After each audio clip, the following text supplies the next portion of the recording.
ইজেল learning and earning এর পক্ষ থেকে মোহাম্মদ রবিউল আলম আপনাদেরকে শুভেচ্ছা স্বাগতম। আজকে আমরা একটা বিষয় দেখব যে বিকে.কম কিভাবে রেজিস্ট্রেশন করতে হয়।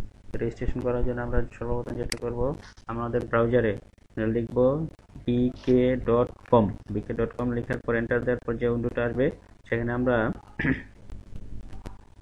সেখানে আমরা দেখতে পারবো যে এখানে প্রথমে যাচ্ছে first name, last name, date of birth, তারপরে মেল আর ফিমেল। আর আরেকটা বিষয় হচ্ছে যে আমাদের যদি ফেসবুক অ্যাকাউন্ট থাকে তাহলে আমরা ফেসবুক অ্যাকাউন্ট দিয়ে লগ ইন করতে পারবো। তো সাধারণত আমরা যেটা করবো সেটা হচ্ছে ফেসবুক দিয়ে লগ ইন করবো না।